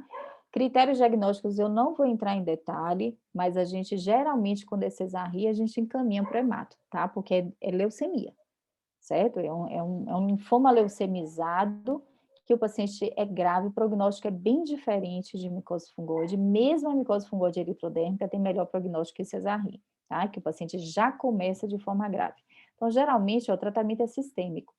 Então, a gente tem, né, pode até fazer uma pulva, tá? Mas geralmente são tratamentos, né, biológicos, quimioterapia, poliquimioterapia, então um tratamento mais avançado eu nunca acompanhei. Eu já vi paciente Cesarri em hospital, mas nunca acompanhei, tá? Resposta terapêutica até ocorre bem em até 90% dos doentes, mas é uma doença crônica, o paciente tem um bocado de complicação, então não é um paciente que eu posso dizer a vocês que eu já tive experiência. Antipruriginose e emolientes, para alívio dos sintomas. Prurido, às vezes, é de difícil tratamento, inclusive que garante uma qualidade de vida ruim para esses pacientes, e o prognóstico não é bom, tá? Ok, gente? Tudo bem com micose fungoide? Dúvidas? Quem está estudando para a prova aí? Tudo bem com micose fungoide? Tá fera aí para poder responder as questões da prova? E aí, Luana, tudo bem com micose fungoide, Luana? Você que não gosta de linfoma? Eu tô disfarçando aqui como se estivesse tudo bem, mas tá não. Não Fui perder tá? a aula, Lívia. Eu cheguei atrasada, perdi o começo. Oh. Tudo bem, gente? Então, Então, se vocês quiserem tirar alguma dúvida, alguma coisa, tá? Podem mandar um direct, mandar um WhatsApp aí. Meu amor, tudo bem? Alguma dúvida aí com micose fungose? Então, gente, eu vou deixar um beijo para vocês, tá bom? Estou disponível, vocês sabem onde me achar. E essa aula vai estar disponibilizada para vocês, tá bom? O link no YouTube direitinho. A Luísa amanhã resolve isso aí, tá bom? Não me perguntem se é com Só a tem Luísa. dúvida quem sabe alguma coisa. Entendeu? Porque isso Só significa tem que você não dúvida quem sabe, sabe né? alguma coisa. Eu vou estudar e depois eu pergunto. Tati, você aprendeu alguma coisa de micose fungose, Tati? Aprendi, Então com tá certeza. bom. Então tá bom, gente. Um beijo para vocês, ótima noite. Para quem tá no TED de pijama, até amanhã, sexta-feira, tá bom? Beijo. Um beijo, Beijo, meu lindo. Lívia. Tchau. Obrigada pela aula maravilhosa, sempre. Obrigada, um beijo, gente. Com Deus. Tchau, tchau. Muito bom, Lívia.